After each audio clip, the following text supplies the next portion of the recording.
God's kid on the tune. That's right.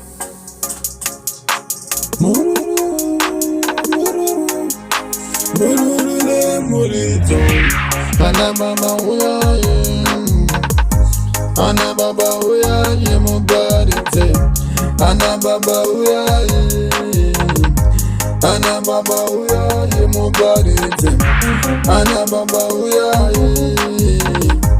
Ana baba uya ye mubarite shukum. Ana baba uya ye.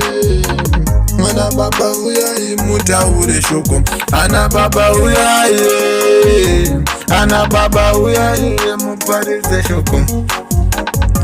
Sinona kita kuona mambo tichimukumbira machifara ishe mambo tiri vanhu tinotadza pakati penyika tokumbira mbutiregerere patakanganisa baba uya iye mutidzore vanhu tinotadza nokuti tiri vanhu vobaba vanhu tinotadza nokuti tiri vanhu vobaba patakanganiswa mambo musatirasira mavoko satani anotitaka rubhubhu anotiuraya saka mambo vangu tiri vanhuwo tinotadzawo baba kana takanganisa baba takanganisa imishe vangu musarase mavoko baba turasika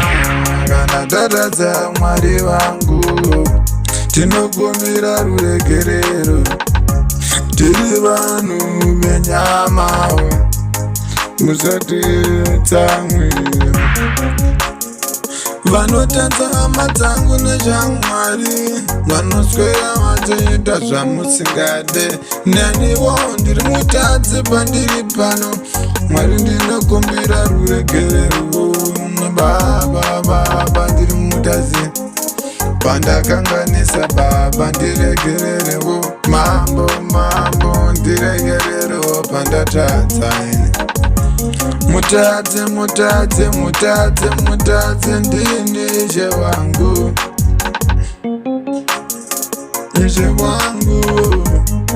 mambo wangu ishe wangu mambo wangu losiyami Jesu Kristu weNazareta ndinunurewo baba chete. God's kid on the tune.